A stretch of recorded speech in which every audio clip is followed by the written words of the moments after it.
Turning to a growing problem in the world's oceans, lost and abandoned fishing gear. What's known as ghost gear litters the seafloor, threatening marine life and the livelihoods of fishermen around the globe.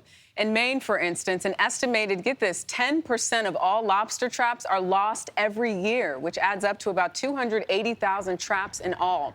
For our series, Eye on Earth, Nancy Chen traveled to Portland, Maine to find out what's been done to solve the problem.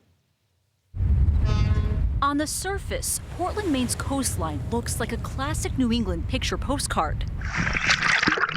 But lurking just a few feet below, another world. One of long-forgotten fishing nets, ropes, and lobster traps, tangled together over years by storms and currents. If you throw it over the side, it never leaves. It's still there. Lobsterman Jim Buxton has worked the waters off Portland for more than 30 years. He led us 3 miles offshore to Whitehead Passage, where we watched him haul up today's catch, a ball of lost and abandoned fishing gear, twisted with his own. That's probably 6 or 8 traps, then a rope for a string, and a piece of gill net that was drifting around the bottom. How did you find it? It was wrapped up in some lobster gear I was actually actively fishing. This is gill net. So it's known as ghost gear. That's a trap door. This is a shrimp twine head, which we started using in the late 80s, early 90s. How long do you think this has been underwater? I'm estimating like 15 years plus. In 2019, Buxton helped recover this 7-ton ball of ghost gear off nearby Cape Elizabeth. But that's just a small fraction of the more than 600,000 tons of fishing gear thought to be added to the world's oceans each year. It's really something that is out of sight, out of mind for most folks. Jacqueline McGarry is the program manager for the Global Ghost Gear Initiative, or Triple GI, at the Ocean Conservancy.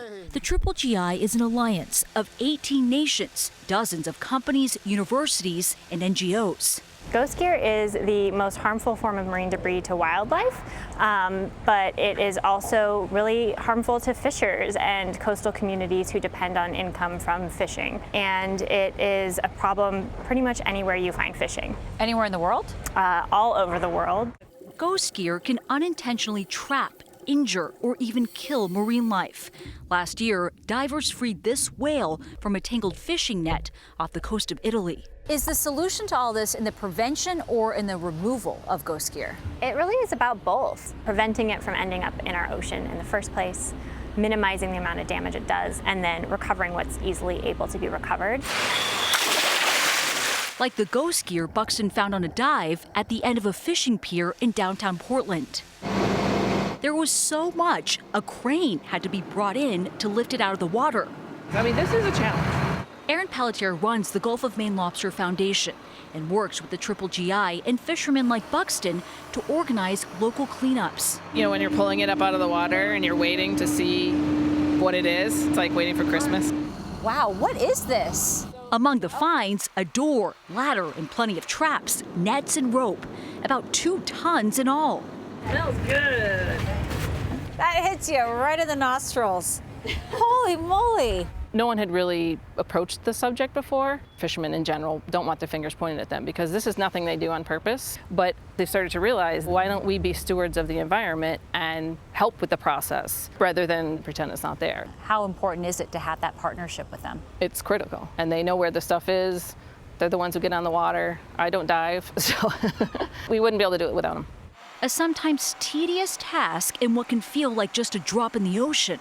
But Buxton wouldn't have it any other way. How do you feel bringing this stuff up? Good. I've been a diver since '83. The average person never sees the bottom. This is part of fishing, you know, and I'm a fisherman. I feel responsible to help clean it up. Removing the ghost gear of years past and keeping these waters full of life. For CBS Mornings, I'm Nancy Chen in Portland, Maine.